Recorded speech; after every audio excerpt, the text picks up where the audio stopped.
I've played this game for 10 hours a day, 10 days straight. My first playthrough took about 50 hours, second about 20. Then I did a 4 or so hour speedrun, and to properly wrap it up with a nice bow, I did Silksong. Died once, which made me very angry, but thankfully my next attempt was the golden one, and I beat the mode in about 17 hours. I managed to be one of the first few people in the world to obtain all the achievements, so here's the big boy question all of you want me to answer.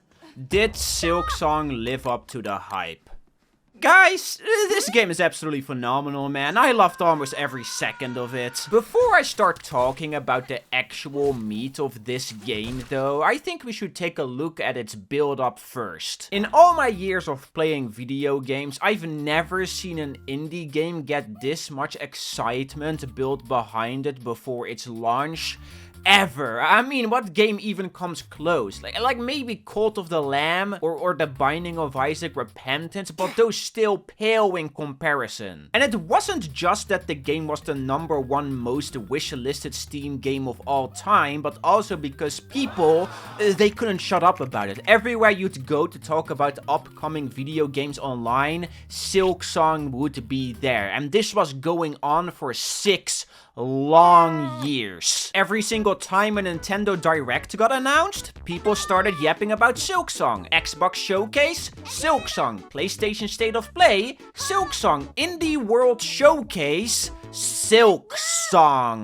It got so moronically oppressive at a certain point that I purposefully stopped talking about it in my videos, since it was taking the spotlight away from other incredible indie games. And I think that's the only negative of this game. It got so popular that people started to be annoying about it. But that's internet fandom culture for you. I never really liked it personally, but it's part of the package, you know? The most important thing is that Team Cherry went down the correct route. They kept their head down and focused on making the game. We might have had to wait 6 years, but that also really does show.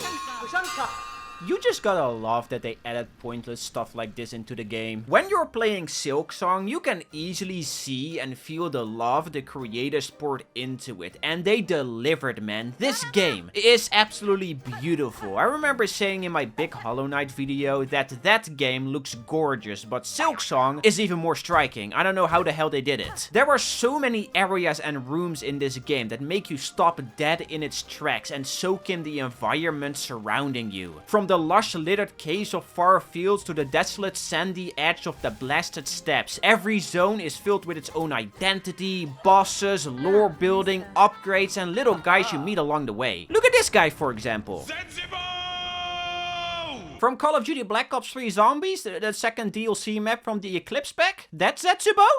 That's a fun map. You'd think there would only be a handful of these characters sprinkled around, but even after 100 hours of playtime, I've missed several of them. You got Shurma, who's just the most adorable little guy. Chakra is always humming a song once you get close to her, which actually also doubles as a gameplay aspect, since it's the character you want to find as quickly as possible when entering a new area so you can buy a map from her. The greedy yet charming Relic Seeker Scrounge, Bartender Creech, Modeled Scar, New, which I really want to put in a blender so badly, but at least you can slap her. Thank you, Team Cherry. Gilly, Stinks, the Flea Caravan Squad, Pinterest, Alchemist, Xylitol, Flick the Fixer, Crow and Benjen, who to be honest, they kind of remind me of Beavis and Butthead. Yeah, it probably has to do something with the fact that they live in Sinner's Road. Why would you willingly live in Sinner's Road? The reason why I'm talking about the presentation, visual identity, and characters of this game first before diving into the gameplay is because well, the world of Silksong is just such a joy to explore, filled with dozens of fun interactions, beautiful artistic vistas, and a ton of Easter eggs. One of my favorite segments of this game was the slab. You've probably seen this a bit online already, but if you get captured by one of these fat flies roaming around in the world, you get taken to the slab, which is a prison, and all your stuff is taken away. Meaning you end up running around butt naked, trying to find a way to escape, making you find find creative ways to maneuver around since you don't have a weapon to protect yourself with. The thing that makes this entire segment even more awesome is that you can completely skip out on it. If you don't get captured by one of these fat flies, you will never have to do this escape sequence, which makes it even more special, and I also think it shows how confident Team Cherry is. One of the best sections of this game, completely missable. And guess what?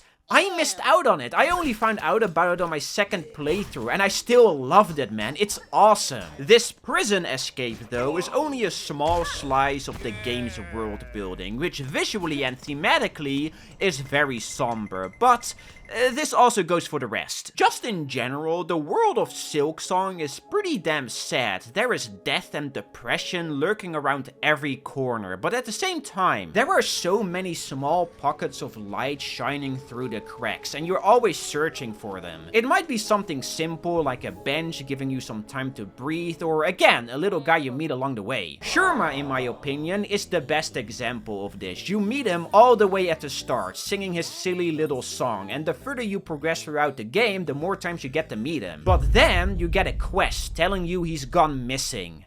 So I dropped everything I was doing and immediately started dashing my way towards him. My ass really went, "Rah! I'll save you, Sherma, whatever it takes." The way I see it is like this, okay? If you got rid of all the gameplay and the only thing you would be able to do is no-clip around, spectate, and read vague as hell lore tablets that confuse me more than explain what is going on, it will be a boring-ass experience for sure, but the world Team Cherry has created is so rich, so full of life, and filled with secrets that it would still be engaging to just zoom around in. Even the smaller, more insignificant parts of it, like the vault nest for example, is still interesting, not just visually, but also lore-wise. Like, the main narrative of Silksong is good and engaging, but just like Hollow Knight, I think the title shines brighter when it comes to its environmental storytelling. Silksong does this so immaculately well. Instead of telling you how everything formed, the game is more interested in showing you how things came to be through visual cues, which,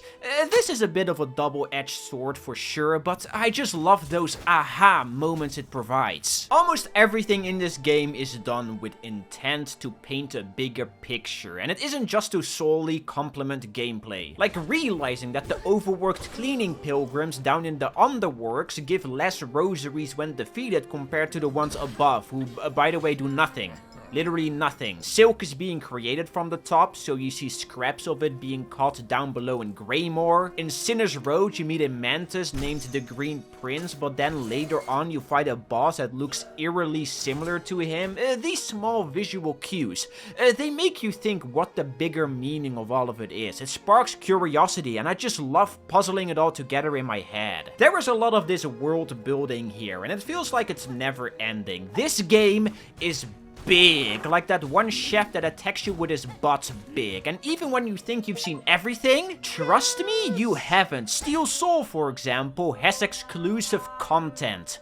That's how far they decided to go. So far, though, we've mostly talked about the video part of this video game. The game part is basically Hollow Knight 2.0, which, you know, this is literally a sequel, so I guess it makes sense. I did jump back into Hollow Knight for about 10 minutes after beating Silksong, and the difference is actually night and day. Hollow Knight is a phenomenal title, okay? Don't you dare get the wrong impression, but the improvements they made in the sequel have elevated the entire experience in many aspects. Like the movement and platforming, for example. It is pretty similar to how Hollow Knight controls, with a few tweaks. One of these tweaks seems small, but ends up having a massive impact on the entire game, and that's the introduction of a sprint button. This really seems insignificant, but if you zoom out just a bit, you see how much the world is built around it. Hollow Knight was a very vertical game, going up and down continuously, and while Silksong's whole shtick is go to the top, the way most rooms are laid out is very horizontal, giving you space to run through its hallways at full mach speed, which is really fun to do. This ability still lets you dash though, it's just that it also lets you run now, which is nice. Besides the modified dash, a few other movement abilities from Hollow Knight also make a return, like the wall jump, pogo, which is way more utilized in the game's platforming, and the double double jump, but funnily enough, this one isn't needed to beat the game, only if you're going for the true ending. You also got a glide now, which visually looks really funny, but also a ledge grab and a grappling hook that lets you quickly zip to whatever it hits. The core of the movement is fairly similar to how Hollow Knight is. It's quick and snappy, but there are enough differences to make it stand on its own 2 feet instead of feeling like a blatant copy, which I really like. And just jumping around in the world of Farloom is such a blast, man. Bouncing off enemies, barely reaching a platform while using the double jump, quickly grappling to a wall that is just out of reach, chaining together backflips every time you grab a ledge. It's just satisfying, and this whole movement package really shines in the game's more platform-centric areas. Team Cherry,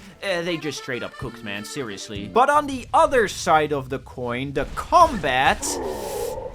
yeah, this is also really good and highly polished. Hollow Knight's combat was fun, but really simple. You smack enemies with your nail and sometimes use a spell. That was about it, and most of the depth came from the charm system they had in play, which allowed you to mix small buffs and abilities together to create your own little concoction. Silksong, though, ditched this and cooked up their own little system that is somewhat similar, but a bit more complicated. Like, there are still charms in this game, but they come in the form of tools, and there are 4 different categories of them. Red tools, which are limited use consumables like weapons or potions. Blue tools, which are combat focused passive abilities. Yellow tools, which are also passive abilities, but these are more for general exploration and other niche things. And silk skills, which are basically Hollow Knight spells that are interchangeable. The reason why the abilities are split up like this in categories is because before you can equip them, you need to select a crest, which you can see as a sort of base. Each crest is wildly different, bringing along its own set of abilities, weapon attacks, and just overall playstyle. And this is amplified by the tool slots, which vary from crest to crest. The Architect crest, for example, has 3 red slots, while the Wanderer has only 1, but that one does have 3 yellow slots, while the Reaper has 2 of each. Every crest has their own ups and downs, places where they shine, but also places where they fall behind, and experimenting with each of them, trying to figure out what works and what doesn't, is a lot of fun. I think the red tools are definitely the star of the show here, though. Team Cherry really had some funky ideas that they put into play here. You got Volt vessels, which generate massive pillars of electricity wherever you place them. The Delver's drill lets you drill downwards into enemies quickly for big damage. The Flint Slate overheats your needle, making it more lethal. There are little darts you can throw, a boomerang, a circular spinning saw that shreds up everything it touches. There is a cannon that shoots rosaries, and my personal favorite one, Pimpilo, which are bombs you can toss around. I just like the name though, if I'm honest.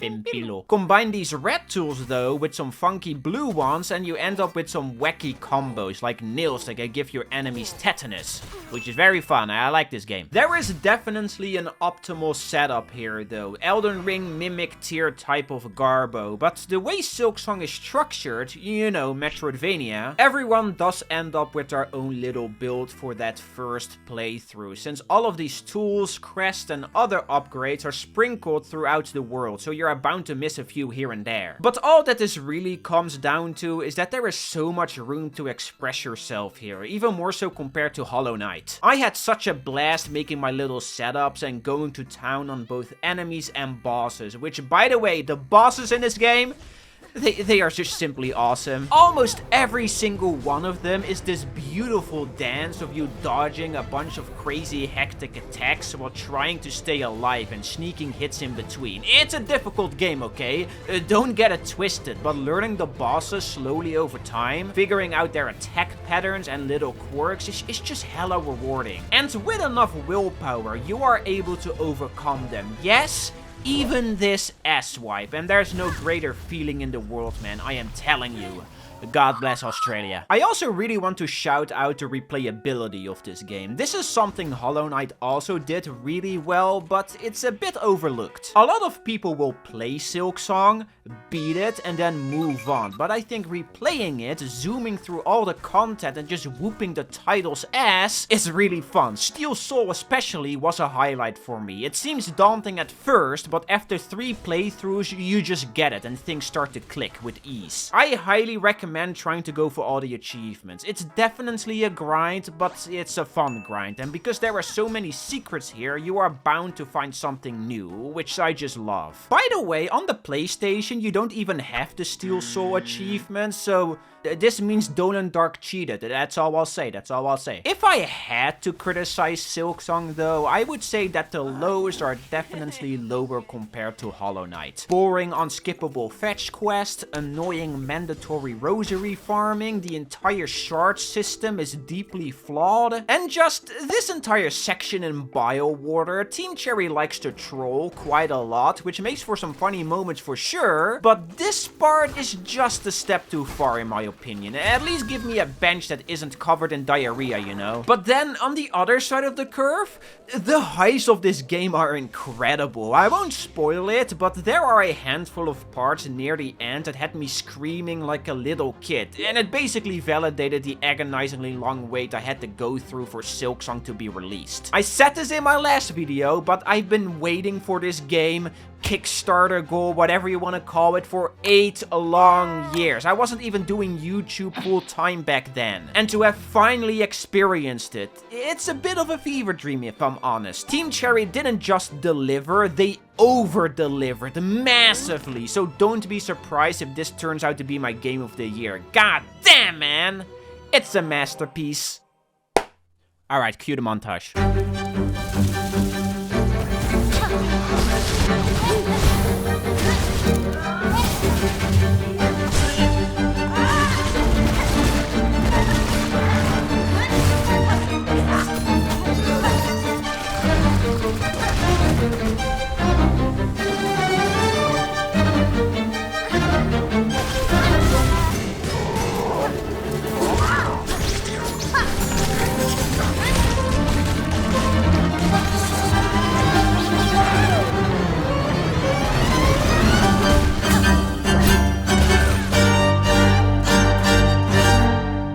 Oh yeah, this game is only 20 bucks.